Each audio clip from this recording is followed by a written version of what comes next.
it's actually just me and my story. And I'm just so sick of shutting up for other people's sake. So I'm just fresh out of the hospital, literally sat on the sofa with my sanitary towel, out of having my D&C, off he goes to the pub. Shame just grows bigger and bigger when you keep everything to yourself. So scary about people that are narcissistic or people that are abusers.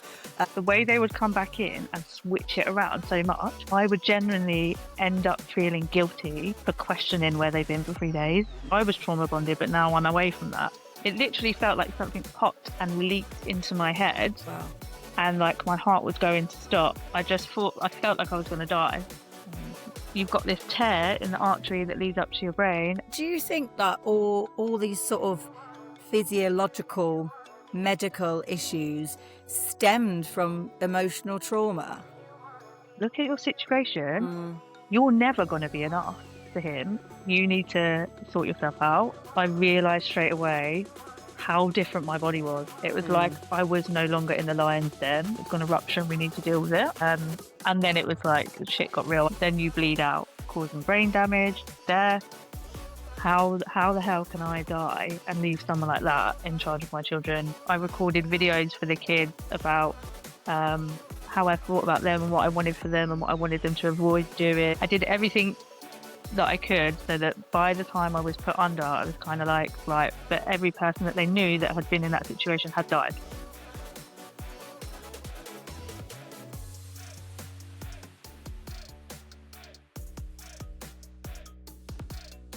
Hello and welcome to Becoming Lucy with me, Hannah. And me, Lucy. So today's episode is about illness, survival, and what happens when your life forces you to listen. It's about leaving a relationship, navigating post-separation abuse and healing while your health is fragile. Guest today, she became a mum. She experienced loss, illness, and then brain surgery, all while trying to protect her children and herself.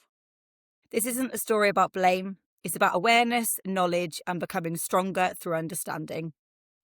And this is a conversation about listening to your body, trusting your inner voice, and finding hope when it feels like everything has been stripped away. But it's also about who you were before all of that and who you become after. So today we're joined by Lyanne. Thank you for joining us. Hello.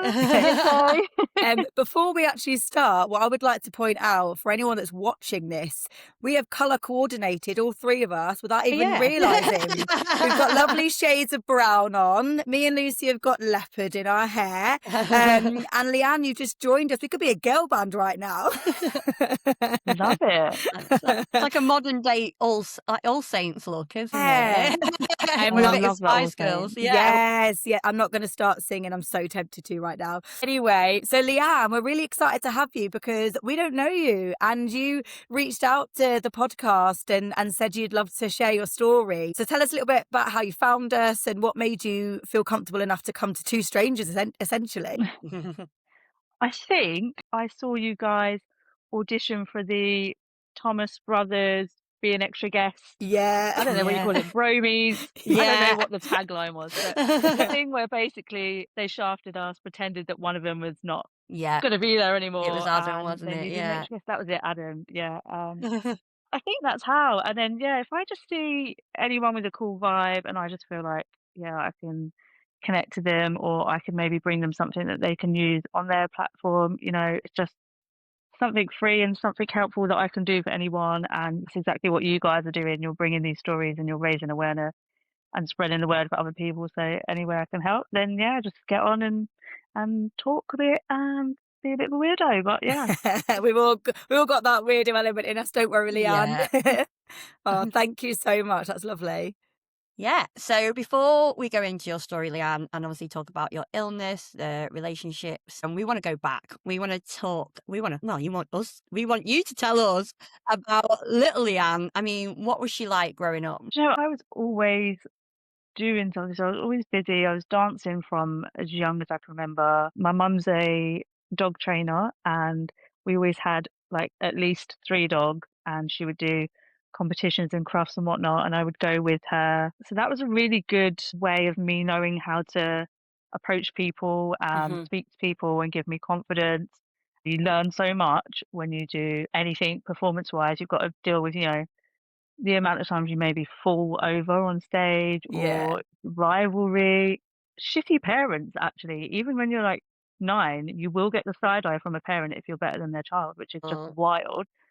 So I think my childhood was really good. I'm very lucky, and it was very light and fluffy, but actually it was probably too nice, which sounds really weird, but I feel like all the things that have it's probably good that I had that, but all the things that have shaped me have come in my later years and probably flawed me a little bit more because I thought the world was a much nicer place and Yeah. people were really nice because they did a great job of shielding me Oh. from those nutters.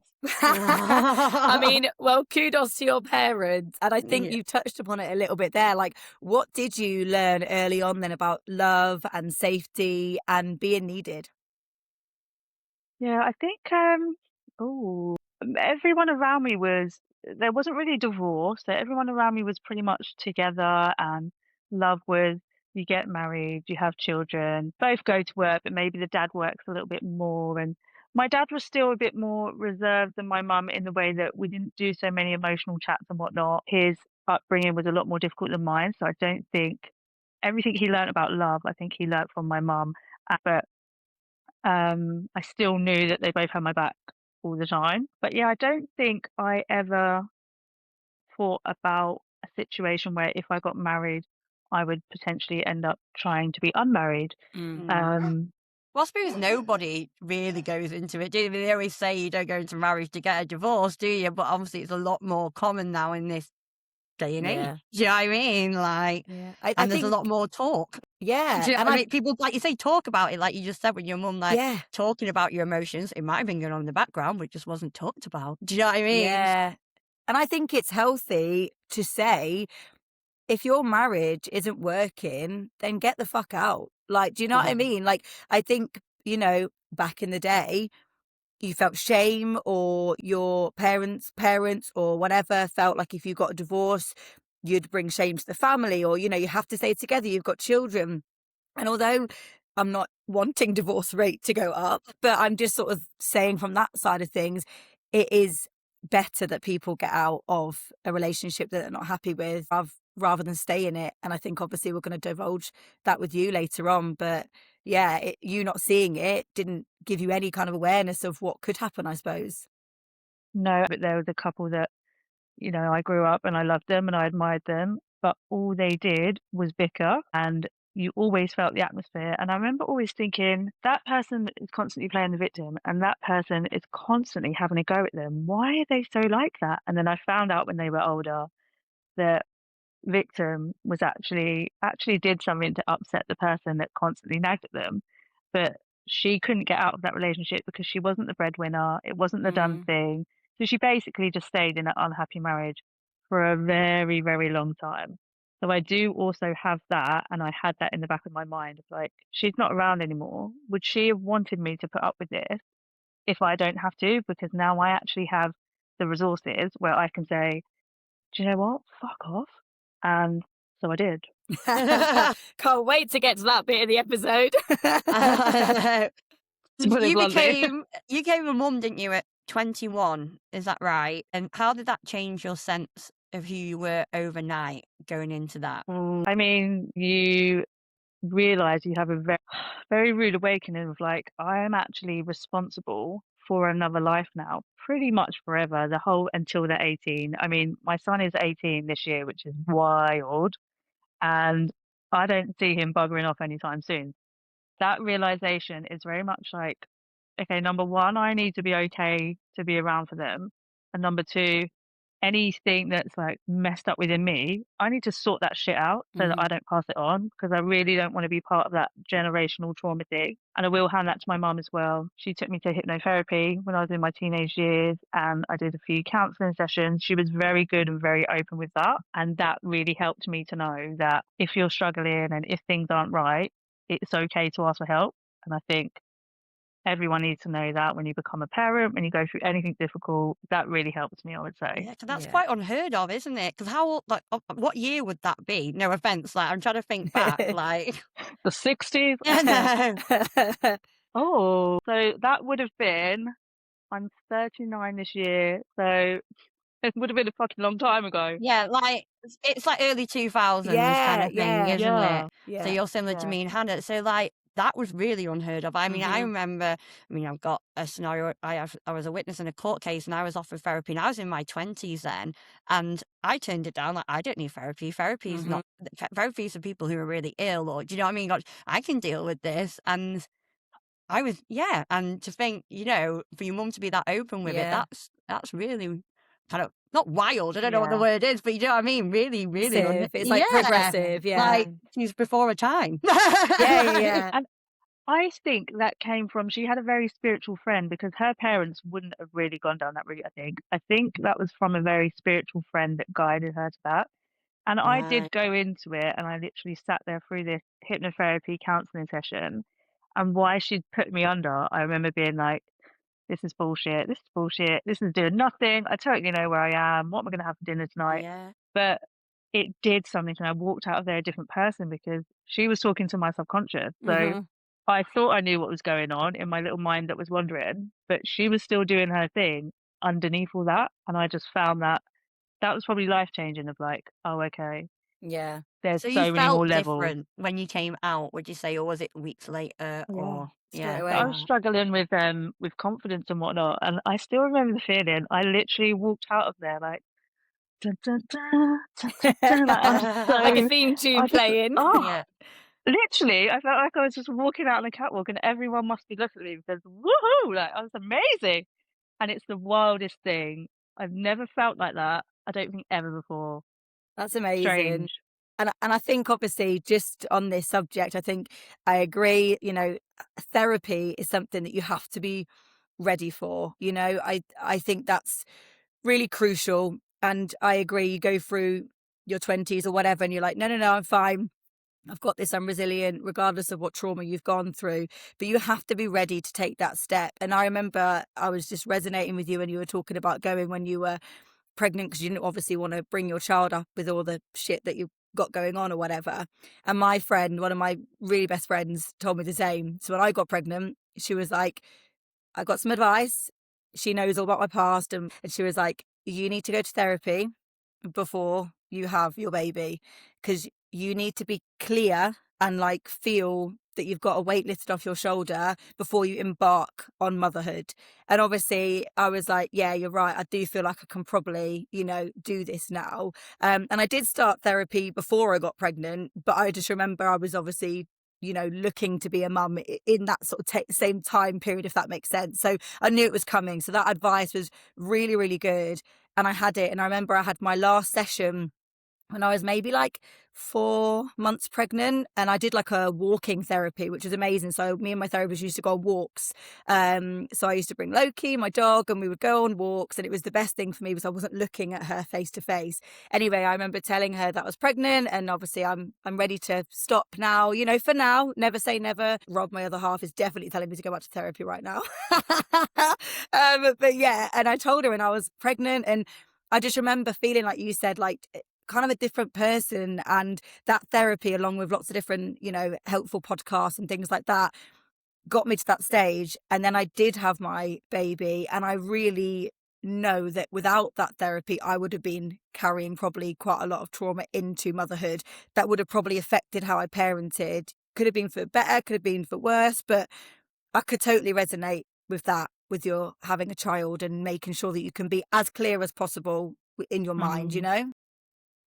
Yeah, I think I was sort of half in and half out sometimes until I realized, until probably when we went back to therapy as I've done lots of different therapy and courses and all the rest of it, but when we went as a couple for couples counseling, and then I now still see the therapist that we had as a couple. So I see it's a him, I see him once a month, and I've now seen him for like years. And I actually think it should be something that is done regularly from probably about your teenage years for every single person, mandatory, hmm whether it's at a workplace or wherever it is. We just go once a month, even if all it does is bring awareness to you thinking about yourself and your feelings and how you're going about the world. like how amazingly different would the world be if it was mandatory to talk about your feelings and what you were doing, and also if you had to be honest. I mean, that would be amazing, because some people will go and they just won't be honest, you know. Yeah. But given that opportunity, that's the main thing, isn't it? Allowing that resource to be there. Because like you said, you have to be ready. But even if you were just tiptoeing into it, and like you said, if it became mandatory, then generations on, you'd expect it. And then automatically you would become more honest, because it would just then become the norm, you know? Mhm. So yeah, let's fight for that. I like that idea. Unfortunately, I can't see that coming on the NHS anytime soon.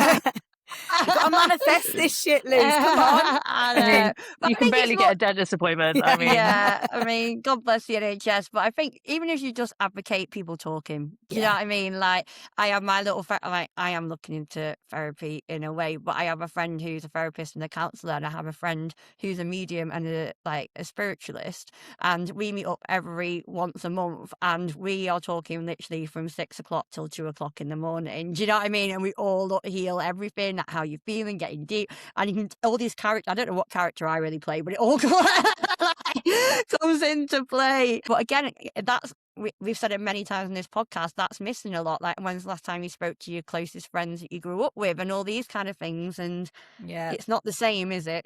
Well, our voice notes help us, don't they, Luce? We're like messaging every day, and we have voice notes to each other, and we jump on the pod and we have a little catch up. And we always say, don't we feel much lighter after it, because we're just chatting and getting out what's happened that day or just how we're feeling. And because we're on the same page with that, it's easy. But not everyone has friends or the confidence to be able to do that. And this, like we said earlier, we do digress. Like we said, we have. divert. So let's bring it back then. So Yeah. obviously, pregnant at 21. Did you feel like you grew up quickly? Did you lose parts of you, left them behind? How was your sort of thought process around that time? I think yes and no, because I'd been to I'd done like a BTEC in dance and performing arts, and then I went to a private dance college, and then I went out to like a normal job and carried on dancing on the side. And I think I did my partying with college. You know, I kind of like had my fun. I had a girls' holiday. I had a joint holiday. I feel like I was kind of okay, and for me, I don't know if I was ready or not. I think I was ready, but I think I also thought that it would change. I mean, me and my partner had been together since we were 15. So if you'd met at 21 and then you'd had a baby, you know, like 6 years later, people wouldn't bat an eyelid. Mm-hmm. But obviously the age was different. But I think I really naively thought, you know, he was still drinking and partying. And my 21st birthday was like a party in my house with me fully pregnant, and my best friend by the end of it trying to say to him like, can you tell everyone to go now, she's done. She said 10 times like she's done. But I really was just like, you know, once the baby comes out, he's going to get his slippers on, he's going to get his robes on, and he's just going to become a man and a dad, and it's just going to be like, you know, what you see on the telly. But that's not exactly, I mean, it looked like that to everyone else, but that's not exactly how it happened. But I think I was way more ready than him, probably. Yeah. Whether he would admit that or not, I don't know. Did the slippers ever come out, or Not really. no? No.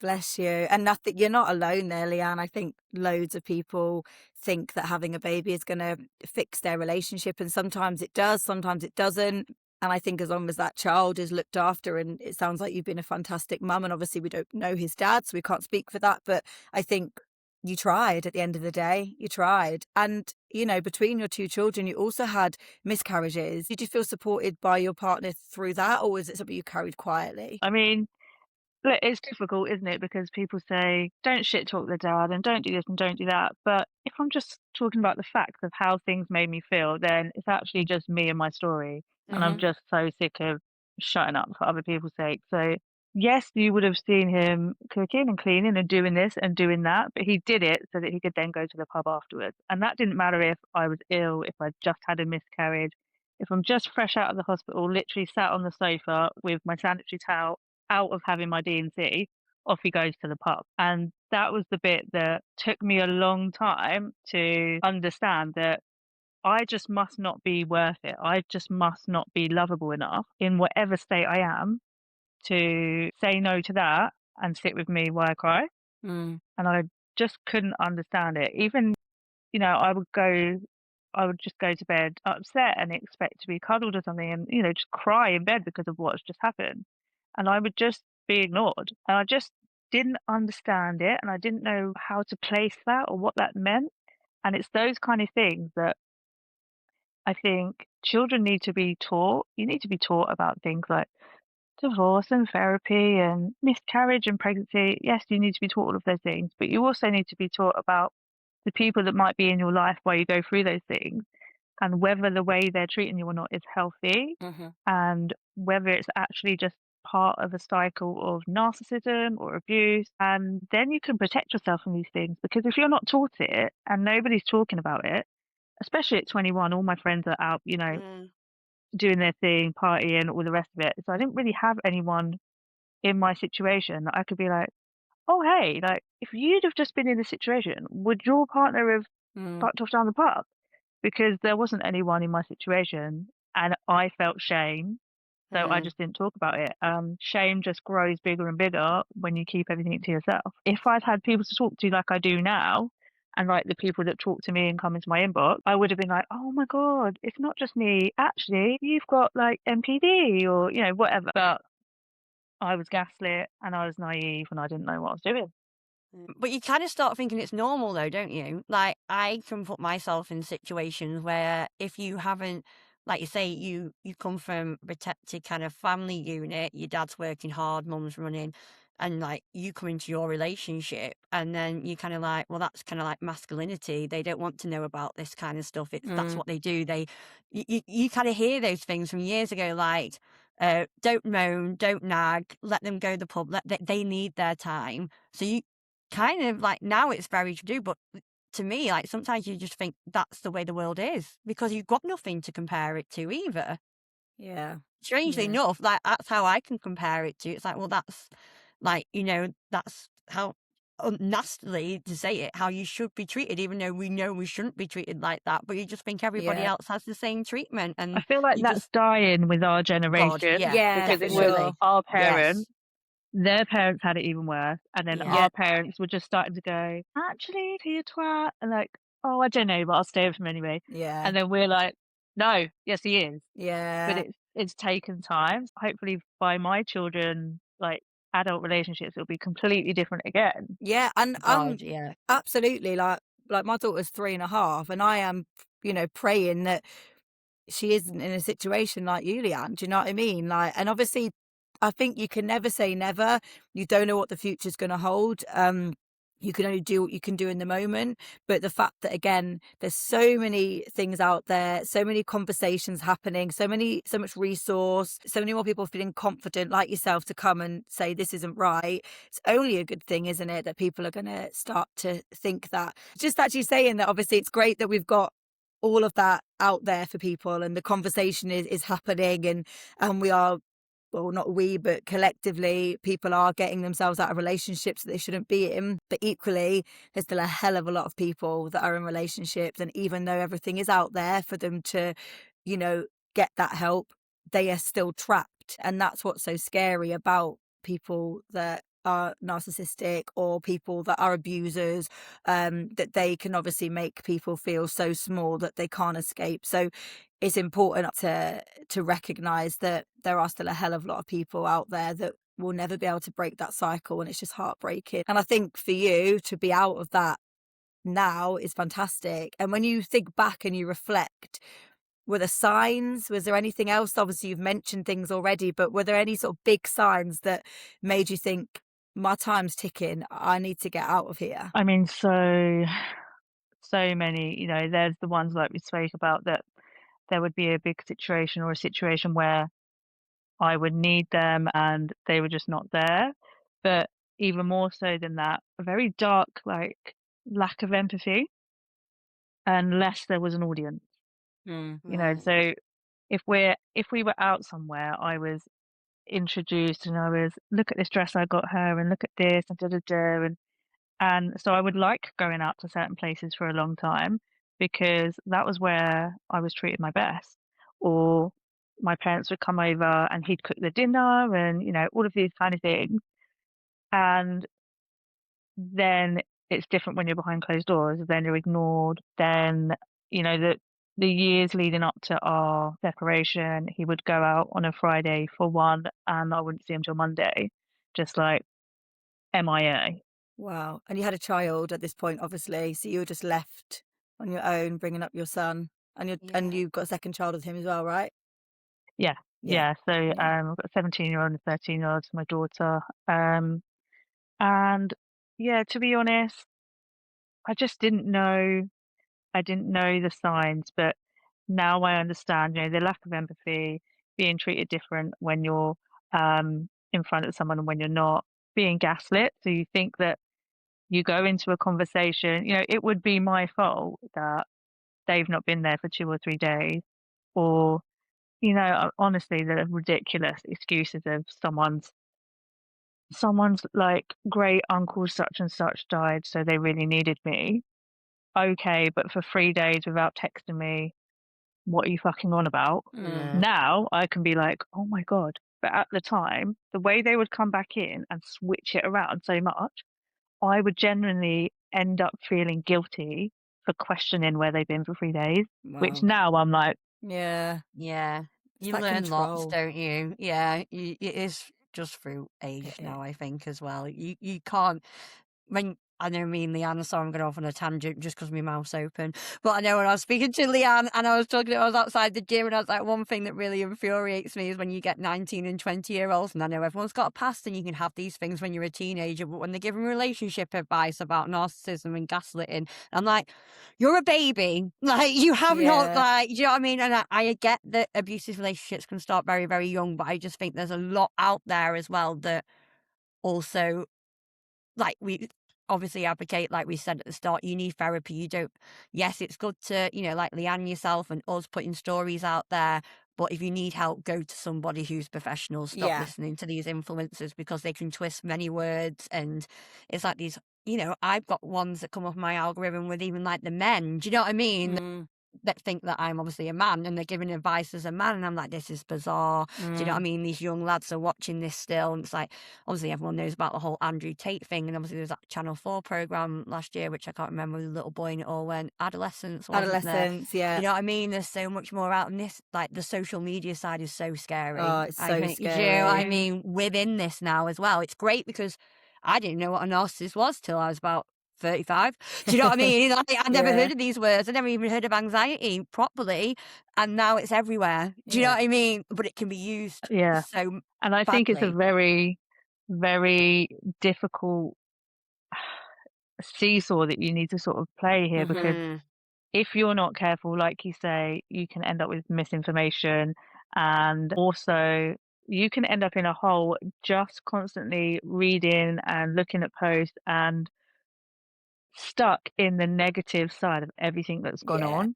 And that is not me minimalizing it. Minimalizing, there you go. Obviously, I've been through it. It's me saying, you're not going to get out of it by just going, yeah, knock this, yeah, knock that, yeah, knock this. Yeah. Do that, but if you're going to do that on a platform, also give information like, try using the jade technique, try using grey rocking. This is how you can get out of it, because if you just put people in a pit of hopelessness, you're going to make them worse. Yeah. Try and think about whatever you're going to say and whatever you're going to do with your story, make sure they see the other side as well. Otherwise, you just leave people on these cliffhangers of like, oh, you're fucked then, you might as well just give up, because that's it. Yeah. Narcissists don't change. You can't change them. You're stuck with them. See you later. Have fun. Doom Yeah. scrolling. Goodbye. Yeah. Like, No, You that's explained not that helpful. perfectly. That's what I yeah. should have hit you on the head with, and you explained it a hell of a lot better in a shorter form. No, No. I think that was great. And I think you mentioned a couple of techniques there. Do you want to just elaborate on that for anyone that doesn't know, including me, what the jade technique is? Yeah. So it's basically when you receive an email, a text message, or even in an argument, you cannot win with the narcissist. They will win. And the best thing you can do is kind of give them what they want in a way, or not get involved at all. So with Jade, um, it's don't justify, don't argue, don't defend, and don't explain. So basically, if they say, I thought you were going to pick the kids up on this day because you agreed to change, you don't go, well, no, actually, I agreed to change, da, da, da, da, da, da, but then this happened. You just don't get into it because they're just going to lead you down a garden path. You're going to dig a hole, and then they're going to put you in that hole. The best thing you can do is just say, no, that's not what happened. Just fact, clear, short. Literally don't give them the material. Right. What you have to remember is their main goal is basically make you feel smaller, get any reaction out of you, and to do the opposite to what you want. So you kind of have to make them think that you want the thing that you don't want, which is hilarious, but you literally do. I saw someone's clip the other day from a podcast, and it was a lawyer, and he said, my client really wanted, Christmas, for example. So when I was arguing it for her, I said that she really wanted New Year's this year and not Christmas. Then what did he come back with? He came back with what she actually wanted. Right. She got what she actually wanted. So he pretended he had to play the game. Yeah. You've either got to play the game when you have to get involved and when you do need something, or just refuse to play the game. Yeah. Short, sweet. You can't even argue with me because I am a grey rock. Yeah. And I think I think that was great that you've explained it like that. And it's weird, isn't it? Because I think in every element of your life, whether it's work or relationships, including friendships and things like that, there's an element of playing games all the time. Let's be honest, if you want a takeaway with your other half, you are going to try and sell the takeaway you want. Obviously it's not to the extreme of narcissism, so I'm not trying to compare at all, but just how you explained that, that element does feature in your sort of typical relationships. But the extreme, like you said, for what narcissists do is where they have that lack of empathy and they don't want that person to be happy and they want them to suffer, which is the complete other spectrum of when you're trying to have a little bit of a play at work or with a friend or whatever, just to try and get your way a little bit, but I imagine people grow into being a narcissist because they like that feeling, of that control, and then where it takes them can be really scary, right? And you dealt with that for so many years, on top of obviously having children with this person. And I just want to circle back slightly when you were saying that he would be out for all weekend and he would come back. What was it like with your children then? What did they say? How did they feel about it? How did you, and I'm sure you probably in a way tried to protect him because you didn't want your children to think he was the monster that he was. I mean, it's harder as they got older because they were aware and it would maybe impact them because he was a football coach for a time. And often these types of personalities do have a presence in the community because it's part of their mask to show up and look like, I help young kids, I do this, I coach that. So there would be things like it was him and one other coach, and I would have to change whatever was going on, take my daughter or drop her to my mum's and be like, right, I'll have to take you because you did not come home. I'm sorry, mate. And then I would literally see it play out on the football pitch. I could see the anger or the upset on my son's face because not only is he missing having his coach and his dad there, he's got the embarrassment of his whole team not knowing where he is, and it would be like, oh yeah, sorry guys, he's ill. And in the end, I was just like, I don't know where the fuck he is, but I'm here, so there we go. Yeah. But there's only so much you can do. But basically, I just wouldn't sleep. I wouldn't sleep because I'd be playing out all the scenarios all night until the next morning. And then sometimes it'd be like I text his mum and his dad, like, do you know where he is? Have you heard back from him? I'd have to change. It caused so many issues with work for me and every job I've had because I could have to start work at 7 a.m. and he's supposed to do the school run, and then he's not there. Sometimes I would wake up and I'd run downstairs because he might be on the sofa or still drinking, and he wouldn't. So it wouldn't be until I got downstairs, I'd had like a couple of hours sleep by then, and I'd be like, oh shit, here we go again. Right, sorry, I'm going to be 2 hours late. I need to take the kids, rearrange my life again. It's constant. You don't have any time for normal things because you're constantly in survival mode. And always like, shall I just put up a missing person picture on Facebook? Shall I just fucking do it every time? Yeah. Like, shall I just do it? And and I didn't. what do your children think now with nearly being 18, and obviously 17 as well, you mentioned earlier? Have you had conversations with them about their childhood? What do they remember? I assume you guys are a really close-knit unit because obviously you parented them amazingly well. Like, are those conversations happening, or explain that a little bit? So it's a very difficult one, and I've had to take advice from my therapist here because you're not supposed to talk badly about the other parent to an extent, and I understand that. But also, as far as I'm concerned, you cannot let children think that these things are normal and it's okay to treat someone like this. So I was taught to make them aware of like, oh, so that happened, and what what do you think about that? Do you think that's normal? Or, like there was a situation recently where he spoke to one of them and said, "Oh, I heard that this happened at school." So they only would have heard that if they were receiving emails from school. But when there was another situation that they were supposed to turn up to and they didn't, they used the excuse that they don't apparently receive emails. Mm-hmm.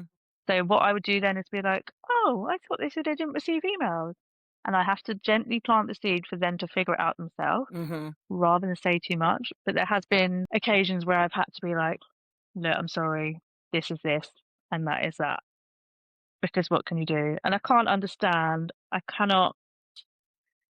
imagine, sorry, what it's like to have your parent as that because you're going to be trauma bonded. I was trauma bonded, but now I'm away from that. But that's your parent. They're always going to be your parent, whereas he's not always going to be my husband. Mm.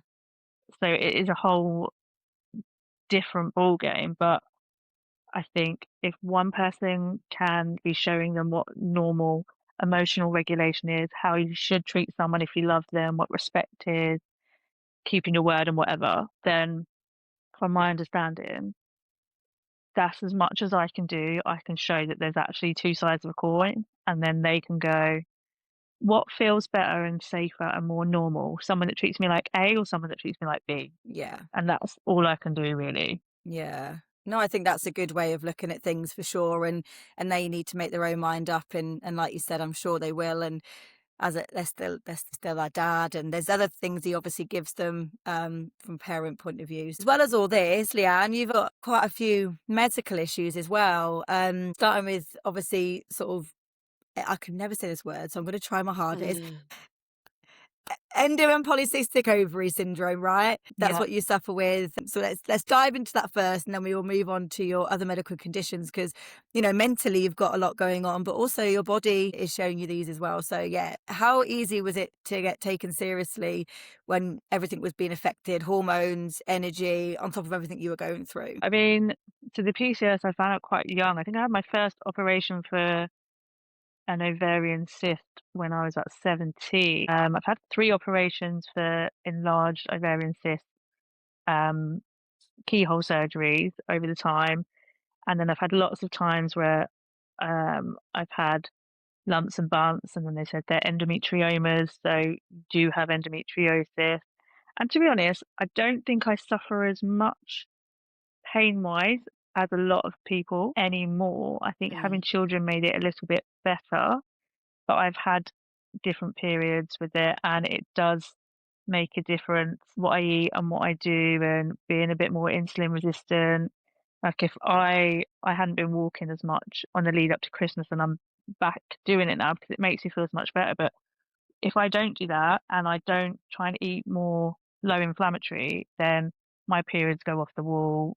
Like everything just goes completely left. So it's definitely not helpful. I mean, as you know, like I really do think we get 2 weeks out of every month, and they can say what they like, but men are just never going to understand it. Honestly, everything that a woman does, I am just amazed by because we all know at least a week or a month, you're just like, just drop me out, leave me out, don't invite me, don't call me, don't ask me to get dressed.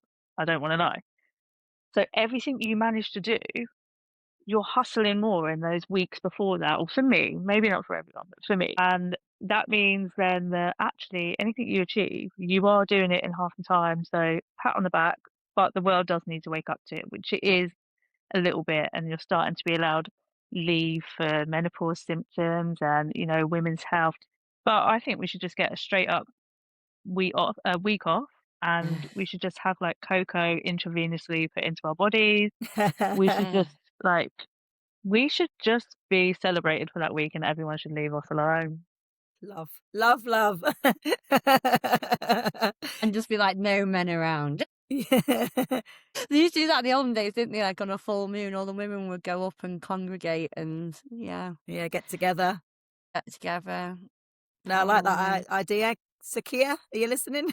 yeah. You never know. Look, wilder things have happened. If we can get him to listen to the Becoming Lucy podcast, you heard it here first. Do you ever have like, 'cause obviously a lot of people speak about women's hormones now and obviously getting further help. Did you seek any of that when you were younger then? Or was that available to you? Yeah, so I was put on the progesterone injection, which I had every 3 months, and that did stop my periods, but it really affected my mood. I constantly had this sort of like missing someone feeling, and it would be worse leading up to when I needed the next injection. I was on that for a long time, really, to be honest. I kind of tried everything but the coil, and then my ex did actually end up getting a vasectomy. So then I started to understand my body and see that I could actually have a really epic week or two. And I don't think I really did before that. I was always at like a baseline of okay, and then worse when I needed my injection. Um, but I don't think I ever had like really good weeks until I wasn't on hormones. Mm. Whereas now I don't think I would give up. I'm way more regulated anyway, but I don't think I would give up those really good couple of weeks in exchange for it because I get so much done. It's annoying when those people then start like emailing and calling you back when you're on your period and you're like, look, I contacted you confidently and with lots of energy a week ago. Now is not the time. Like, Wrong time. yeah, I'll speak to you again in a week. You need it in your email signature, like dates to reply. And Yeah, obviously, I did try different things, but yeah. and that in itself, obviously, as we've just been talking about, it's what we have to deal with as a woman. But then again, more medical trauma for you because after your daughter was born, you had a mini stroke at 25 years old. Tell us about that moment. Yeah, that was pretty wild. It wasn't directly after she was born, it was like a week. I think it was a week later. I was just at home feeding her at night in bed. I think it was like, 2 in the morning. Sat up, fed her, put her down, and then I laid back down and just had the most immense pain in my chest and in the back of my head at the same time as it literally felt like something popped and leaked into my head Wow. and like my heart was going to stop. And this sort of warm feeling, but not a nice warm feeling, like fire. And then I went to say to my partner, like, I think I'm dying. And I couldn't move and I couldn't speak. Everything had just stopped. And I was like, oh my God. And I'm still thinking, okay, so I'm just dying, but I can't say bye and I can't move to tell him. I've got chocolate digestive down my chest. It's a really shit way to go, but it's happening. Really shit way to go. I mean, it's a good biscuit, Lyanne. It's a great way to go. Like, what am I going to say? And then however long it was, I don't even think it was that long, but I'll never actually know how long it was because he was asleep. I then was able to move. And I think I said, I think I've had a stroke because I'd watched or seen something that made me think that it was the same thing. I don't know why. But basically, he called my mum and that, and we went to hospital. And then I was in hospital for 2 weeks. And yeah, and they didn't really do much else. They said it was probably because of the epidural. It can happen after that. Wow. And, you'll be fine. Just do this and do that, but you'll be fine. You know, and that really sort of gave me a wake up call of like, okay, I need to be really healthy because probably wasn't my healthiest, but I definitely didn't think I was unhealthy. I didn't drink, I didn't smoke, I didn't do anything like that. So I was really confused as to why it had happened. But that feeling of being completely helpless was enough to scare the shit out of me for like a God, long yeah. time, to the point that I lost 4.5 stone, became a personal trainer, and was like obsessed with making sure I was healthy and okay. Yeah. That didn't last forever, but And then in June, obviously 2023, you experienced is it vertebral artery I'm going to let you say it. Dissection, yeah. Dissection. Dissection. And that's TIA. I've Is that never heard of it. related to like stroke as well, TIA? Transient ischemic attacks is basically what the technical name for a mini stroke. Yeah. So yeah, the neck situation, I'd never heard of it. Obviously, I'm sure most people probably haven't, but most people have heard of the carotid arteries that go up the front of the neck when, disgusting thing to say, but like if someone Slits your cuts throat. their throat, Yeah. So you have Sorry. you have two at the back, which are your vertebral arteries. So you've got the two there and two there. Didn't know that was a thing. Didn't know they existed. I'm like, oh, should I feel it? And they sort of like go up and loop round into your head. But I'd just been really stressed. I'd been really stressed that day. I'd literally just dealt with the same situation, that he'd not come home and all the rest of it. And I'd started going to the gym, and I said to my receptionist at work, I know I should go, but I actually feel shit. I feel like my heart rate's been up all day. Just can't be asked. And they're like, no, go, you'll feel better. Don't let it, stop you doing what you're doing. And I went, and during the workout, I remember this like really intense feeling like in between my shoulder blades. I thought, oh, I was doing weights, but I thought, oh, I don't know what I've done here. Tried to stretch it out, nothing really happened. Went home, and I was like cooking dinner, and it was getting worse and worse. I was just thinking, I don't feel right. Had a shower, carried on, and then I filled up a pan of water to make pasta for the kids. And as I was lifting it, my vision like just basically went, like it's from this way in, it just went. I felt sick, and it sounds really weird, but I felt like I was going to die. This is a common theme with me. Yeah,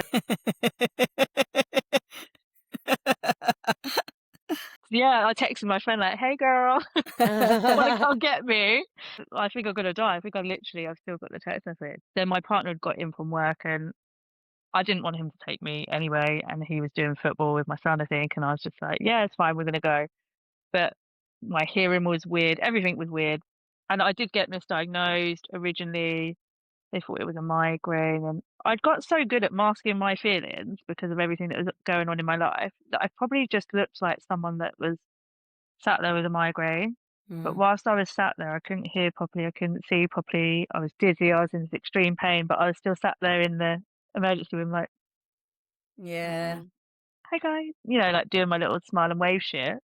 But luckily I got called back like, "Oh, come back, don't move your neck because you've got this tear in the artery that leads up to your brain, and you can end up with a stroke, or you can like completely bleed out." Some people die on the spot with them. So Wow. it went from like, "You've got a migraine, bugger off," to "Come back and don't move because we really don't want a lawsuit." Oh my God. And do you think that all these sort of physiological medical issues stemmed from emotional trauma? 100%. 100%. I remember my therapist saying to me, like, my heart rate was resting was like 90 something. And he was like, "You do realize how bad that is, how hard your body's working, and you're just sitting here talking? That is not right.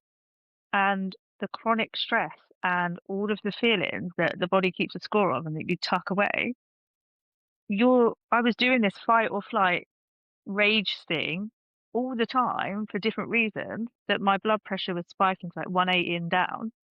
And my body just, I think, was just like, "Can you just listen? Stop and listen, otherwise you are just gonna die." And my therapist said that to me after that situation, and I was like, "Yeah, you're probably right." And then it was still only what, 2.5 years ago, October 2023, that you finally left your relationship. So that's only just a couple of years ago. What was that moment of clarity? Apart from the medical situations, what was it that made you say enough is enough and you made that decision? Yeah, so that was the same year as the artery thing that happened in the summer, and during that situation, there was a few times where I was sat with this like travel pillow because I needed to be careful with my neck. Wasn't supposed to lift, couldn't drive, couldn't do this, couldn't do that.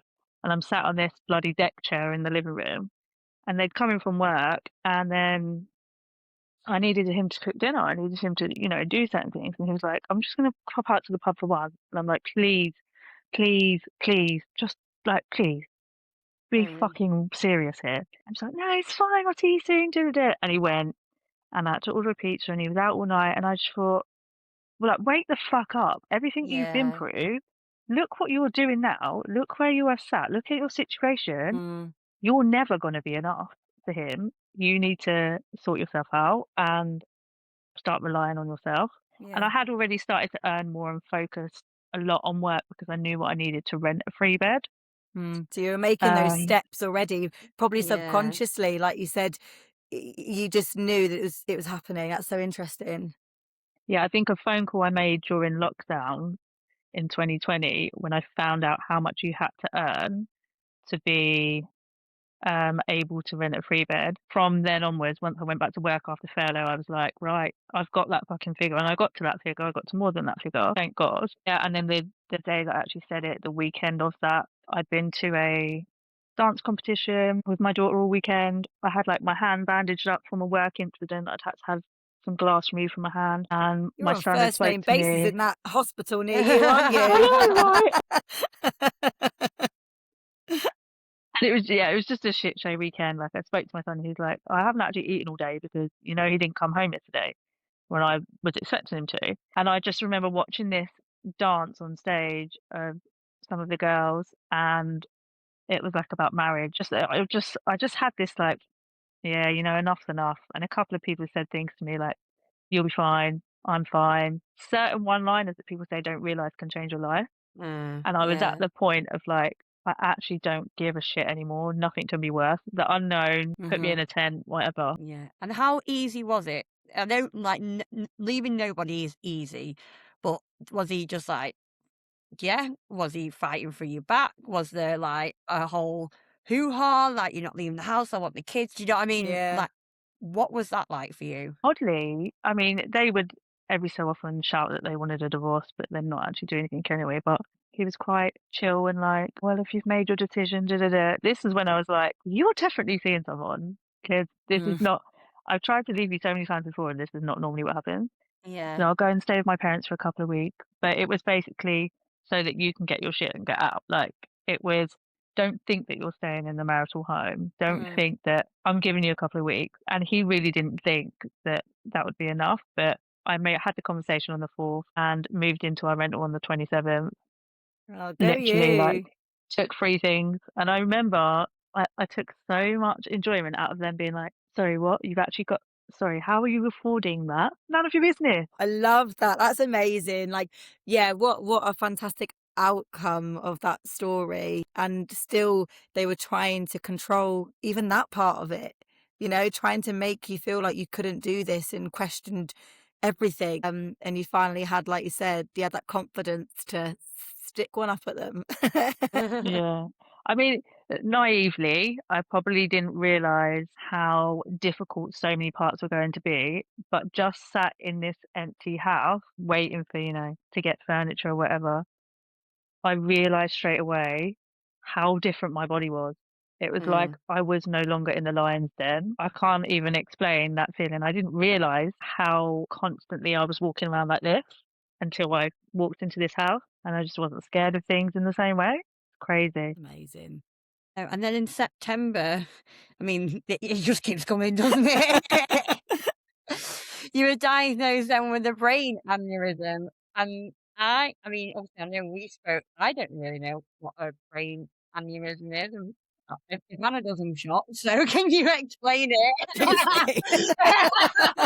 it in like layman real terms for us?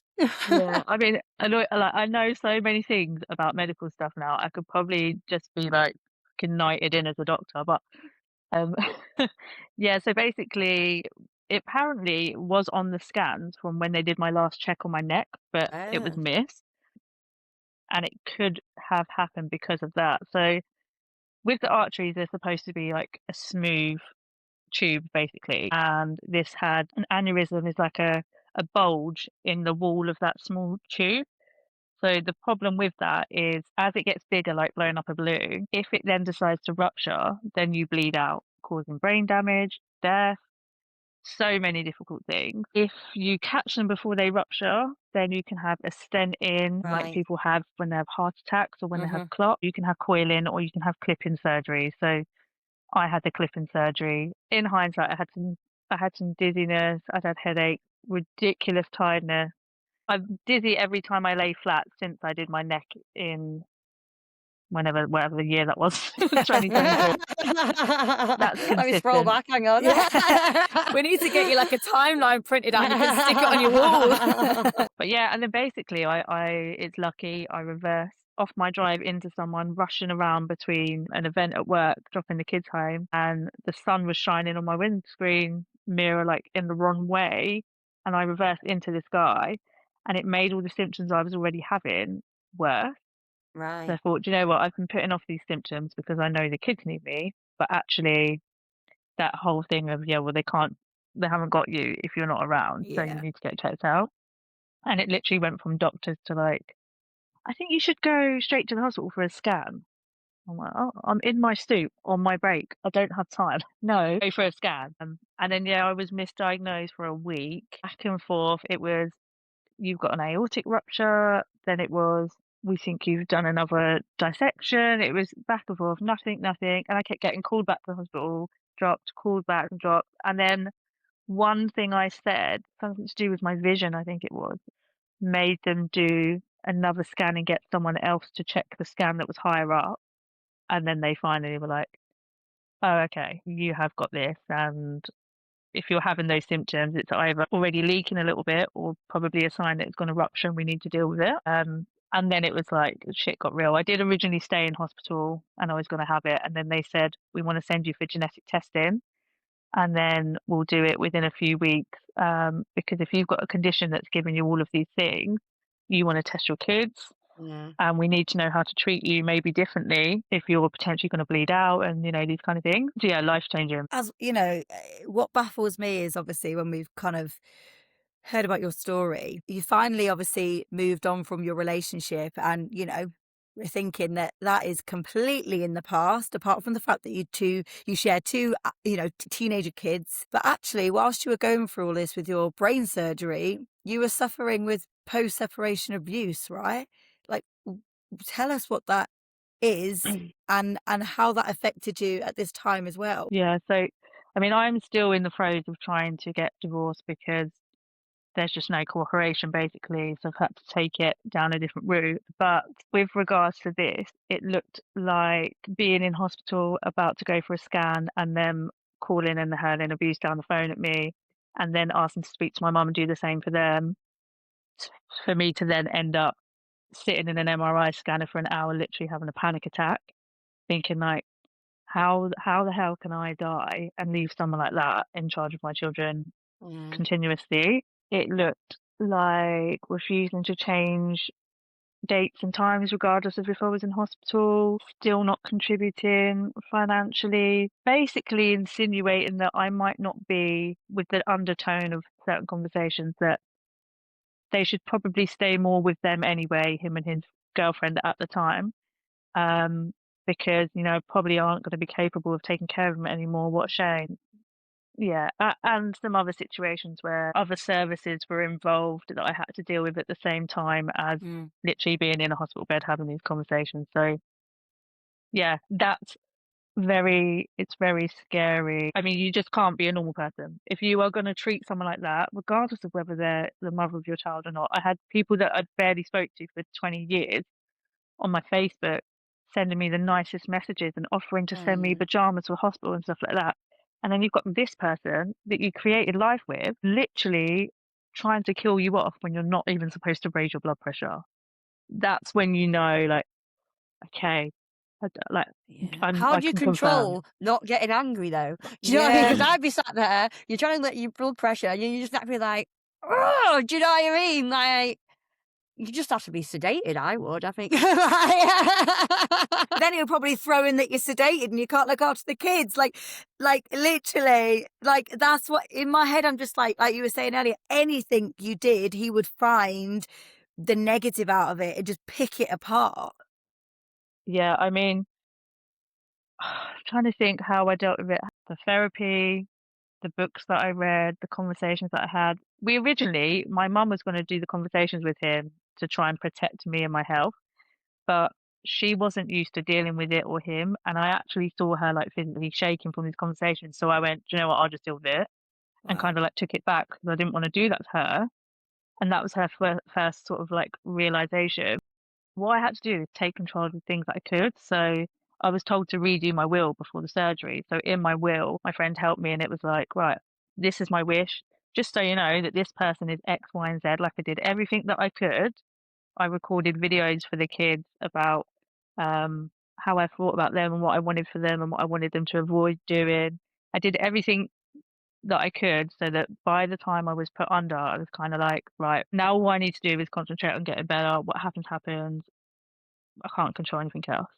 It's like making me feel emotional, like the thought that you were doing videos for your kids to protect your reputation and protect the fact that you were a fantastic mother to them. But if you were to lose the battle for having the brain surgery, you wanted to make sure that they knew who you were and not what he was going to make you out to be. And it's just heartbreaking. And I'm so pleased that they are at an age and that you've got this close relationship, that they completely know who you are and how you brought them up, and they're not going to be tainted by it. And I'm so pleased that you've been able to move through that, and that's sort of the lasting impression, and them not having to watch these videos and realize who you were. It just got me a little bit, yeah, maybe because I don't know, it's late. Ignore me. I'm Yeah. tired. It is unimaginable. Like, I remember the conversations I had with my daughter between the 2 weeks of going back, and we were doing normal things, and I was driving her to where we go to dance 45 minutes away, and I thought, I actually need to tell her what to do if I just conk out. So you do know like how to ring 999, don't you? And do you know what like these road signs mean and how to find out? And do you know how to do your location on your phone? But trying to make it really like nonchalant, but actually thinking maybe I shouldn't even be going anywhere. I should just chill at home because this is really dangerous. But those kind of conversations you shouldn't have to have.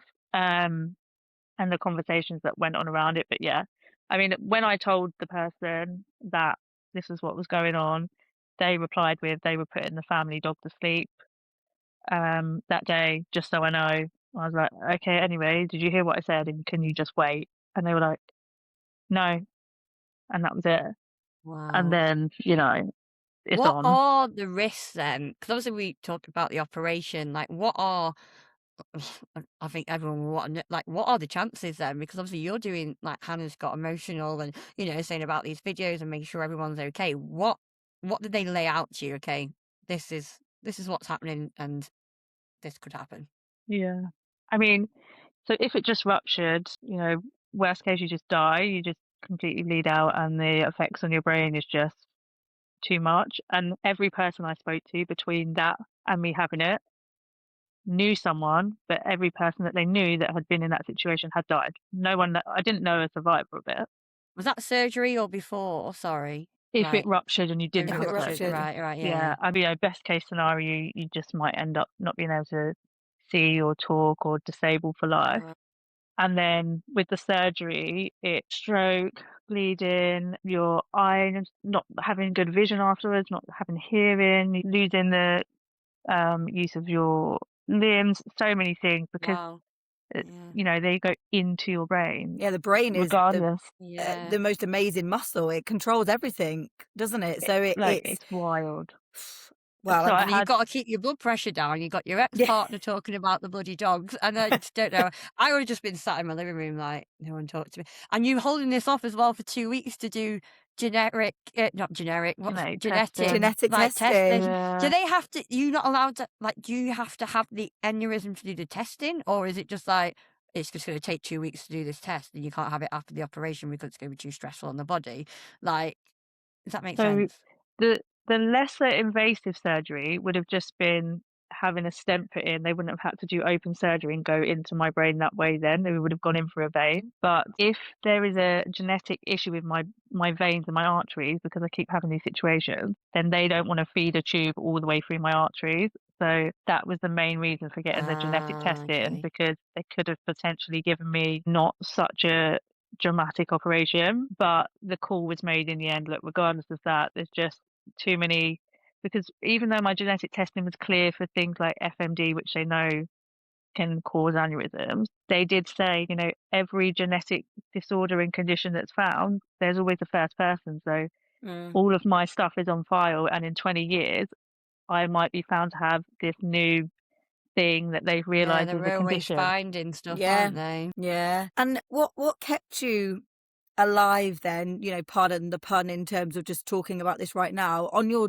darkest days? The kids, massively, and kind of helpful also that he was the way he was, because they literally, over my dead body, am I giving you them forever to do to them what you've done to me? That's a massive driver. I'm very spiritual. I do my tarot cards twice a day.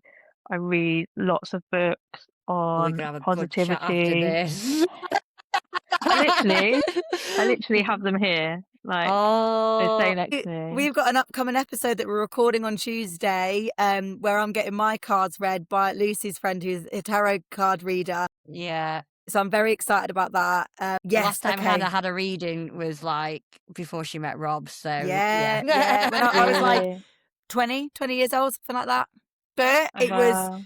it gave me the direction that I needed at the time, or it gave me the signs that I needed at the time, and I'll always remember that. So I dipped in and out of the spiritual world, I'd say, but I am definitely not as into it, I would say, as Lucy, but I'm learning. We did a pod with Mel, the astrologer. You might have listened to that one, but if you haven't, it is a good one if you're into spiritual. So I'm stepping more into that world, but I remember that reading when I was like 20 years old, and I do, the magic numbers that you see, all that kind of stuff. But I think obviously, yeah, you two probably have much more of a connection if you are into it just as much as Lucy.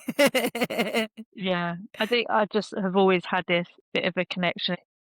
Things would sort of come to me, and then they would actually come to fruition. I would see a medium myself, and they would literally be so on the money, and just so many things. And to be honest, even the fact that the person that I saw last said that they don't see me dying until I was a lot older, into my old age, and people would be like, "Oh, shut the fuck up." But I promise you, if you if you know you're dealing with these health conditions, that was a lifeline, Yeah, because I I just mean, thought, And I "No, think, believe it or not, if someone tells you that and it gives you hope, I don't give yeah, a shit. Your mind is so powerful, it will drive you. Do you yeah, know what I mean? Like yeah, someone give, like you said before earlier in the episodes, like these people, like people come up to you beforehand, like offering you, like you should have got out and da da da. Those words were so, just that one sentence of that hope, and you're like, yeah, do you know what?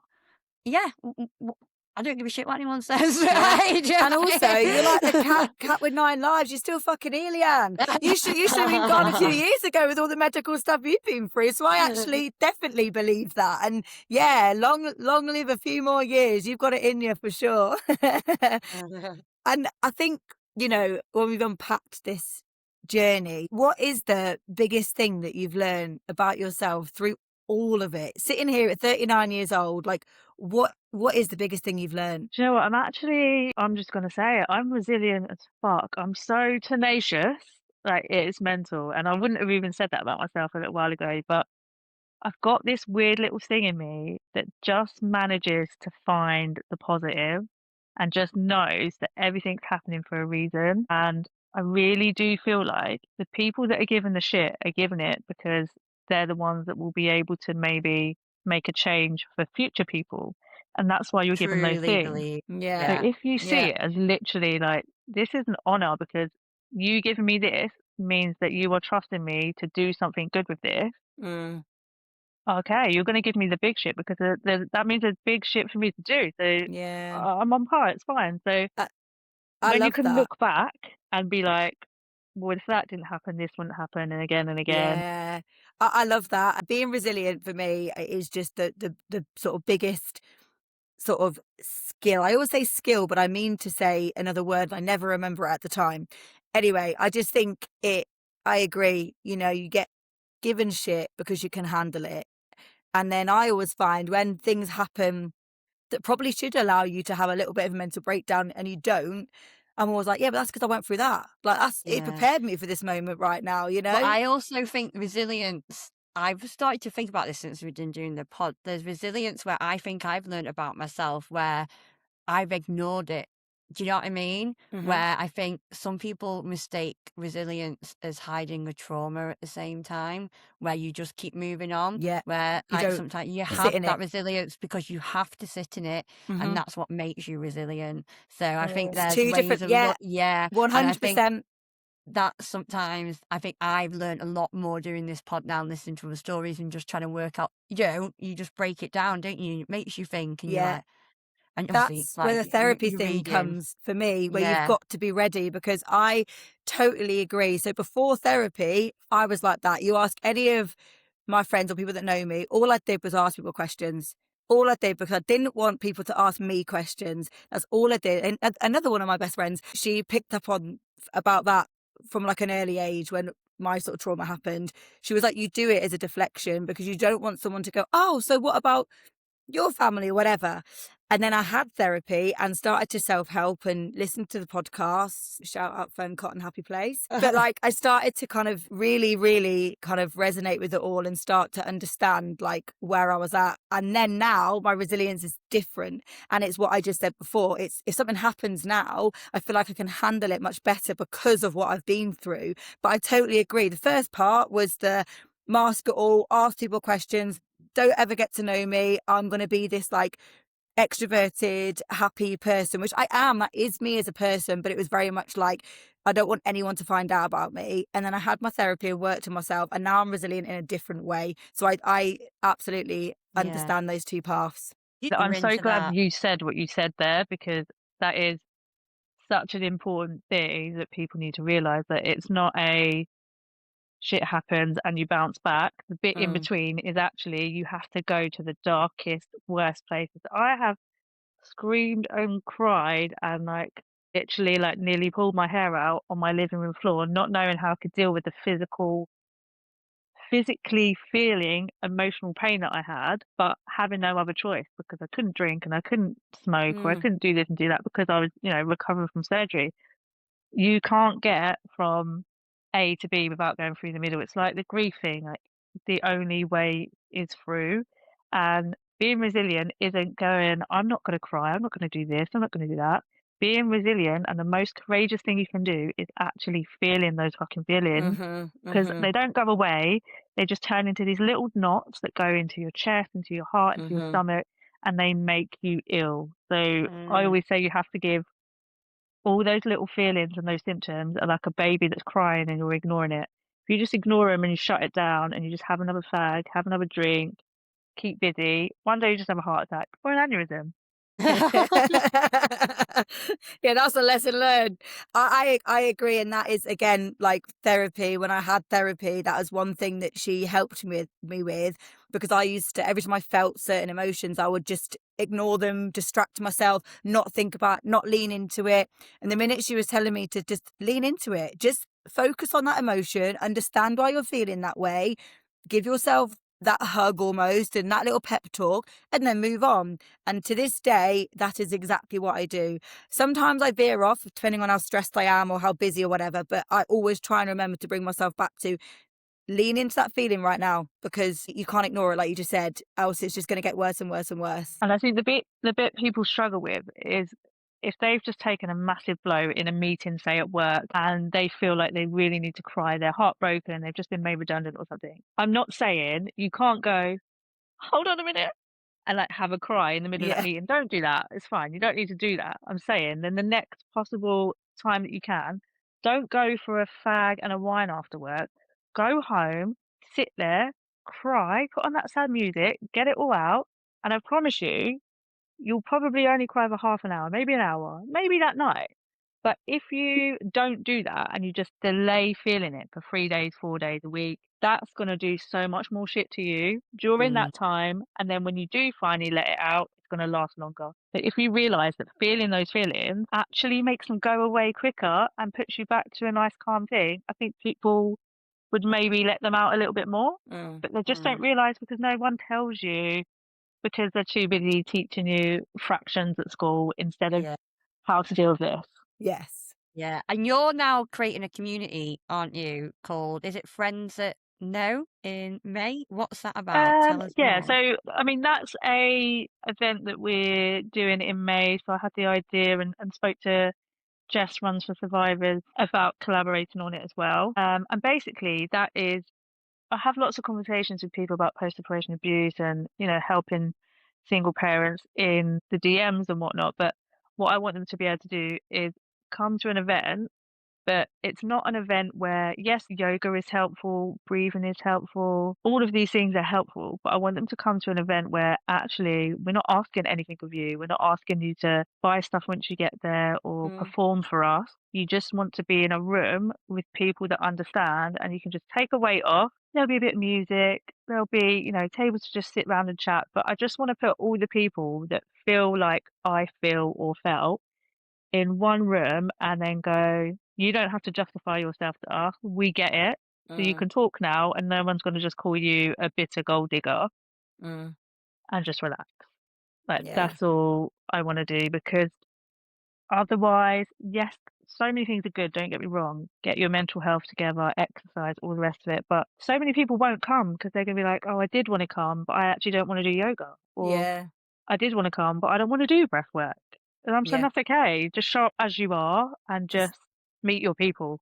Yeah, that's an amazing sort of concept, and keep us posted and anything we can do to share and raise awareness about that, we absolutely will. Like anything you want us to put on this episode, we will as well. So that sounds amazing. And I think, to wrap up, after everything, Lyanne, after everything you've been through, after everything you've shared with us, who is Lyanne becoming now? I think, I thought about this a lot when we had our email conversation. I'd like to say I'm kind of like openly audacious in a kind way because a lot of people think of audacity as, being a bit too much and a bit narky, but actually I've got the audacity to be nice, be kind, and help people and be myself because you can choose to become cold, become closed off, and just think that your life's going to be a pile of shit because of all the stuff that you keep getting thrown at you. Or you can say, actually, I might as well be the most myself that I can and give out as much love as I can because who knows what's around the corner? Actually, that's the best way to do it because if I've been through this, then they might have gone through this. I need to just go back to being myself. And that's why I don't want to hold my tongue if I feel like swearing. I don't want to not do something stupid if I make a post or a reel. If I feel like I want to write a whole Substack about fish fingers, then I'm going to do it because, like, why not? Why not? Yeah.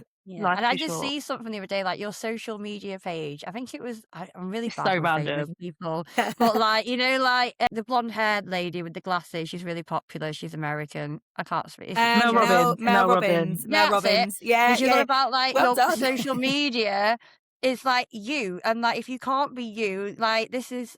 Do you know what I mean? I can't. I'm really crap. I don't even know why I brought it up because I can't remember what I was trying to say No, it's about it. But it's just authenticity, isn't literally, it? It's yeah, Yeah. authenticity. yeah, and like People stop I worrying think are about more drawn everybody. to you as well when you are just yourself because Yeah. I'm fully aware if I wanted to become an overnight influencer, I could totally just take the same kind of picture in the same well lit place, get ready with me, blah blah blah blah blah. I know Yeah. that I could do that.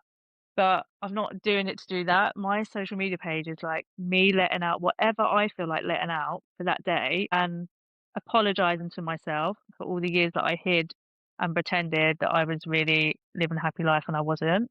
So that hopefully more people look when they see me, and I don't want them to be jealous of this fake life that I'm putting up. I want them to see a real life and be like, actually, this is okay and this is normal. You don't have to look like this or do that or perform for anyone. At the end of Yeah. the day, the fact that we are all here, that the ridiculous odds, I put it in a Substack blog post the other day, the odds that we are all here and you're listening to this and you're actually just alive are ridiculous. So that means the unique thing that you were given must be here to serve a purpose. So if you just hold that back, what was the point? What was the Yeah. point? And if you don't back yourself, no one will. If you don't believe in yourself, no one will. And like the most cliche thing ever, life is short. Life is short. do what makes you happy. Don't offend anyone if you can help it, and just crack on with your own path. And whoever can go along with you, and whoever wants to join you and support you, bring them with you. Anyone that is wanting to slag you behind your back and not be part of that journey, fuck them off. And it's easy to say that at 38 years old, because in school I would never have said that. And I am very much still a people pleaser, but I'm getting much better at not being. And my 15, 16, 18, 25-year-old self would be like, what the fuck? I would never say that. I want everyone to like me. I'm nervous about everyone not liking me. I want to do everything everyone wants to do. But it is definitely age that helps that as well, doesn't it? So it's a nice space to be in and talk to people that are feeling that way. And hopefully listeners will be feeling or resonate with this as well. Yeah, it's still not easy. 100% it's not always easy, and we all have these moments where we do something very open and very vulnerable and you think, oh, should I just delete that? And then actually I'm like, no, because anyone that resonates with the actual me so much more powerful than if they resonate with this fake picture that took me 45 minutes to set up. Oh God, yeah. No, I totally agree. We all have our ups and downs. Yeah. Going to astrology now, just whatever. I saw a post the other day about Cancer Risings, like there's Mel as well. So it's like, have you ever Googled about if you've got like bipolar? And then apparently it's a sign, it must be my algorithm. I was like, I never had, but over these last few weeks. Don't forget though, don't get sucked into influencers telling you you've got bipolar. Get the right information. It was the astrology. And once Mel said it, I was like, because she's I don't know if you've seen the episode with Mel, but she's very cutthroat. She is direct, honestly. Brilliant though. Just check your calendar. If you feel like that, just check your calendar. You're probably not bipolar. You're probably just due on. No, I'm ruled by the moon anyway. Apparently Cancer Risings are very with the moon, so we change every 2 days. Your personality, honestly. I can feel that 100%. I can change by the hour. I feel a high and then go for a nap and then doing this and then and I have to just receive it all on the other end of Messenger, and I'm like, right, okay, how can we get this to where we need it to be? Right, let's wrap this up now. Lyanne, you've been fantastic. Thank you so much for being so vulnerable and brave, talking about your situation and your journey. If anyone listening does really resonate with what Lyanne's saying, then please, I'm sure she'll be more than happy for you to link in with her DMs, and we can share all the information that Lyanne offers and the advice that she can offer on the bio. And please do listen back to any previous episodes, because a lot of our stories are very much like this, aren't they? You know, people laying it out thick. And our aim with this pod, Luce, wasn't it, to just reach people that might feel that they're not so much alone when they're hearing people share their stories. 100%. And like I say, if this episode does resonate, you're not alone. Like I say, and as always, I know it's a bit boring, it's repetitive, but like, subscribe, share to people, because that's what gets us seen. That's what tells the likes of Apple and Spotify and YouTube that it's actually worth listening to. So if you do like the episodes, just take 2 seconds. That's all it needs after this. Subscribe, and it tells us that, you know, we're doing something and we're helping others, and hopefully a powerful message. So find us all on social platforms as well. If you want even more of us, on Instagram and TikTok. And again, like Hannah said, we'll share Lyanne's details. But from that, I'm going to wrap it up because it's been an hour and a half. You did a good chat, a very good chat. That's a goodbye from me. Goodbye from me. Thank you. Goodbye from Lyanne. Yay.